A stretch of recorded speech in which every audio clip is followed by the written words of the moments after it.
Lokovela khonani dzanga, lokovela ri khou isa phanḓa na u sedzulusa vharangaphanḓa vhe vha renga phanḓa muṱa wa Yesu, uri muṱa wa Yesu hafha vhukati u wane tsireledzo, u wane ndamulelo, u tshimbile zwavhuḓi u swika Yesu a tshi bebwa. Zwo vha zwi si zwithu zwi leluwaho, vhunzhi ha zwithu zwe vha ṱangana nazwo zwiṅwe zwi a shavhisa, hu na vhathu vhanzhi vho faho nga hayo mafhungo.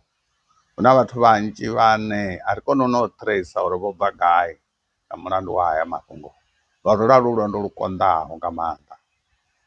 Ro guma vho Jakobo vho swika shangoni ḽa Igibita, vha vhudziwa uri vhone vha ḓo lovhela fhano, songo vhuya vha vhilela nga hezwo tshakala zwinzhi zwinzhi. Mara muthu ono pfhi Israel, you are spiritual being, u ḓo dovha a vhuya hafha kana ndi ḓo vha ndi na iwe, ndi ḓo swikisa hangei Igibita. U tshi lovha Joseph oḽa ṅwana wau u ḓo vha o dzula nga nṱha mbete wau, a u thivha maṱo uri u bonye u kone u ṱuwa uye paradisoni zwavhuḓi wo takala, wo fhelekedzwa nga ṅwana wau ane wa mu funesa.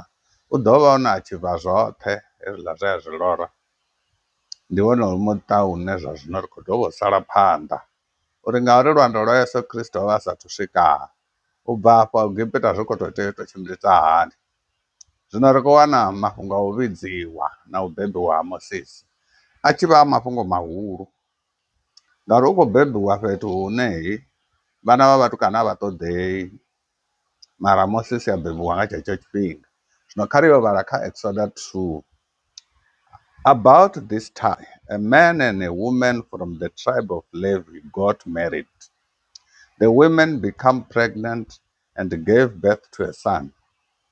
She saw that he was a special boy, and he kept him hidden for 3 months. But when she could no longer hide him, she got a basket made of papyrus reeds and waterproofed it with tar and pitch. She put the baby in the basket and laid him among the reeds along the banks of the river Nile. The baby's sister then stood at a distance, watching to see what will happen to him. Soon Pharaoh's daughter came down to bathe in the river, and her attendants walked along the river bank.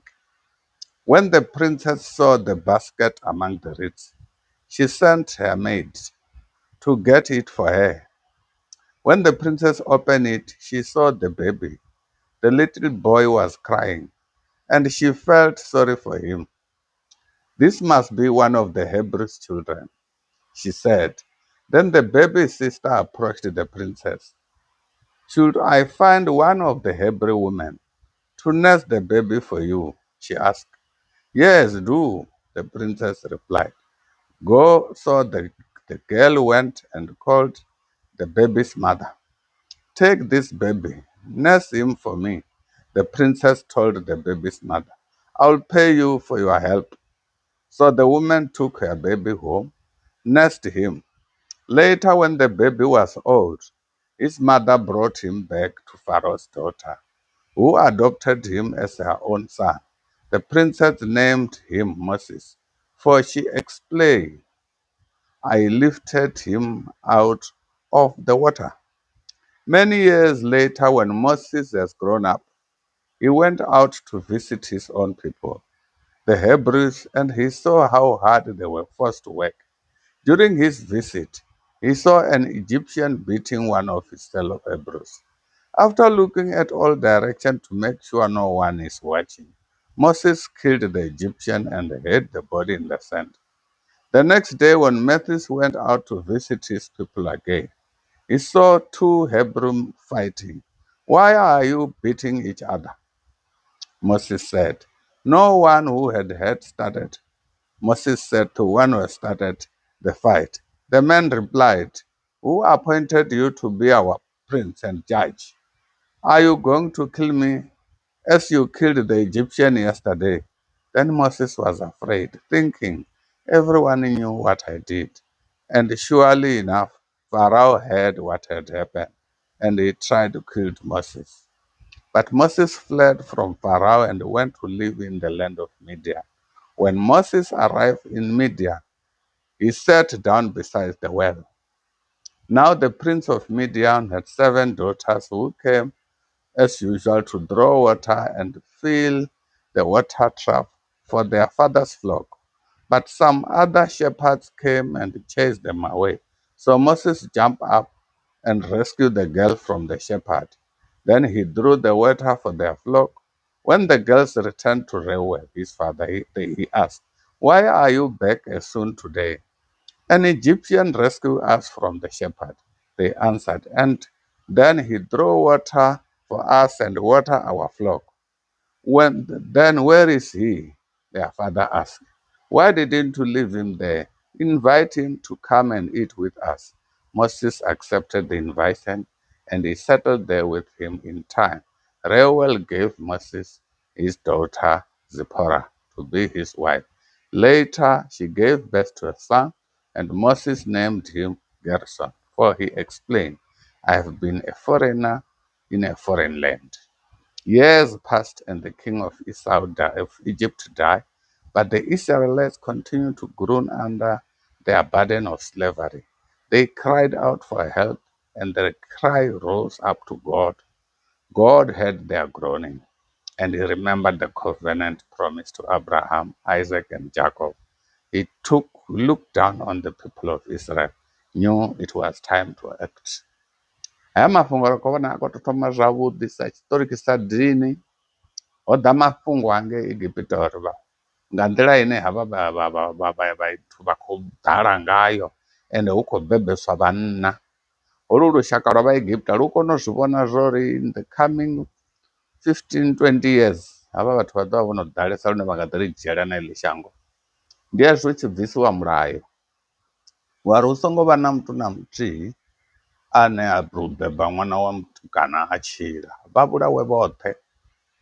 Zwino havha vhathu vhoṱhe vho no vhudzwa hezwo zwithu, vha vho thoma beba vhana vha tshi vha dzumba. That's why havha vhanna vhavhili, munna na mufumakadzi vha lushaka lwa Levi, vho ḓo ita puḽane yo uri vhone ṅwana wavho vha mu dzumbe maṱangani, vha mu dzumbe Nile dzi ṱhangani, mara vha vhee hoyu ṅwana wa musidzana hoyu uri a linde a vhone uri ḽa ṅwana a songo ḽiwa, a songo huvhadziwa, a songo tswiwa. Mara havha ṅwananyana wa Farao ndi hone vha tshi vho ḓa, vha khou ḓo ḓi bambelela vho vha tshi khou tshimbila, vha wana ṅwana tshibakete khetshiḽa. Ndi hone vha tshi ri hai, kha tshi dzhiiwe hetshi tshibakete. Tsho no dzhiiwaha ri khou vhona vha tshi sedza vha tshi wana ndi wa ṅwana wa mutukana. Ṅwana u khou thoma na u lila, a pfha mbilu yawe i tshi vhavha. Then zwavho itisa uri mini, hoyu khaladzi yawe a aphurotshe hoyu uri, iwe ndi nga u wanela vhaṅwe mufumakadzi vhane vha ḓo mamisela hoyu ṅwana, nnyitele puḽane ya uri ndi vha ṱoḓa. Ndi ene a tshi ri tshimbila, ndi hone houḽani mufumakadzi a tshi mbo ḓi fhiwa hoyu ṅwana.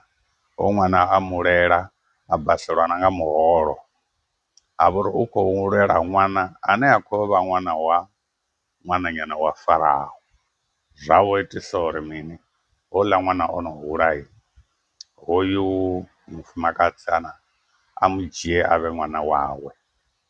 Zwa itisa uri hoyu musisi a hule hangei musanda, mara o vha a tshi ita a tshi yo ṱolelavho sa ṅwana wa musanda uri zwi khou tshimbilisa hani hangei nnḓa. So ndi hezwi a tshi vho swika a wana iṅwe gurupu i khou lwa, a vho vhulaya Muigipita, a mudzumba muṱavhani. Matshelo a tshi humela a wana hu khou lwa vhahevheri nga tshavho, a lingedza u kaidza, vha ri gai, iwe a u dzhadzhi, a u murangaphanḓa washu, nahone u songo vha wo humbula uri u ḓo ri ita hezwiḽa zwe wa ita houḽa wa Muigipita mulovha. Haya mafhungo o vha o no swika nḓevheni dza Farao, ende Farao zwi tshi khou mudina a tshi khou ṱoḓa u vhulaya Moses. Moses ndi hezwi a tshi shavha, a shavhela shangoni ḽa Midian. A tshi swika hangeini, ndi ngoho na ri u swika hangei vhaḽa vha muṱanganedza, a vho dzula henengei, a vho vha muthu we a vha a khou lisa zwifuwo zwavho. O swikela muḓini wa vho Reuel, havha vho rewele havha ndi vhone vhe vha vho fhedza vho no fha hoyu muthannga mufumakadzi, a vho mala ene, a vha u dzula henengei, a vho beba na vhana vhavhili, muṅwe a tshi pfhi Gersoni, muṅwe a rongo kona u pfha dzina ḽawe, mara miṅwaha ya vha i tshi khou ya hoyu Mosisi ono vha hangeini Midian. Zwithu zwe zwa vha zwi khou takadza ndi zwa uri mudzimu vho kona u vhidza Mosisi a tshi kha ḓi vha muṱuku, vho mu vhidza muṱani wa Vhaḽevi, vha fhedza hoyu Mosisi vho muṱhogomela kha vhuthada ha u ṱoḓa u vhulawa nga vhutshetshe, vha mu sala murahu vhutshilo hawe. U vhuya u to swika vha tshi vhona zwori Mosisi ono hula, vha mbo ḓi ri hei iwe zwa zwino a u tsha dzuliwa hafha kha iye, mara vha creator nyimele ya uri hu vhe na nndwa vhukati ha Vhahevheru na Vhaigipiti, hu vhe na nndwa vhukati ha Vhahevheru nga tshavho. Zwi itisa uri Mosisi a dzhie sia ḽa mulamuli ḽa muthusi, mara hezwo zwithu zwa muitela iṅwe khakhathi khulu nga maanḓa lwe o vha a tshi khou tea u tou vhulaiwa. Ndi hone Mosisi a tshi mbo ḓi shavha, a shavhela a tshi khou lwa hangei shangoni ḽa vha Midian. Hangeini Mosisi o vha a khou yo guda u tshila na vhathu nga nḓila yavhuḓi, ngori o swikela muḓini une ene ha tshithu ni, u tou vha muthu o to ḓiḓelaho nga mafhungo a mushavho, na havha vha Midian a no muḓivha a vha muḓivhi uri ndi mashaka a havho, vha khou sokou ḓi mutakalela vho uri vhasidzana vhanga muṅwe vha ḓo doba tshiṅwe hanefha, avho vho ḓi ṱoḓela mufumakadzi, vha nanga vha mali wavho uri a madithu ha ngeno Midian ha khou vhuya vha vhona. Mara hezwo zwithu zwoṱhe zwo ralo zwi a itisa uri hoyu Mosisi a vha o wana nḓila ya uri khoḽo yawe yo thoma, khoḽo yawe yo thoma yo vha yo bebwa, khoḽo ya vhuvhili ya vha ya dzinndwa na dzi mistake dze a dzi ita, mudzimu vha tshi khou to mu itisa u mu promota, u fana musi vha tshi promota Joseph u bva muḓini wa vho Potifa, vha mu promotela hangeini prison. A prison hangeini ndi hone ha vho promotiwa hone a tshi ya phanḓa. Zwino haya mafhungo a Mosisi a u vhidzwa hawe ri khou tea u sala murahu, ngauri ndi nga nḓila ine havha vharangaphanḓa vhe mushumo wavho wa u linda muṱa wa Yesu vha ṱangana na dzi tshaḽenzhi ngayo, mara vha kona u pfhukekanya, vha kona u bvelekanya, vha vhuya vha swika kha position ine mudzimu a kona u vha shumisa. Haya mafhungo nṋe ndi khou vhona ungari a khou pfala, a khou tevhelelea, sinani ḽa Yesu Kristo ḽa maanḓa, amen.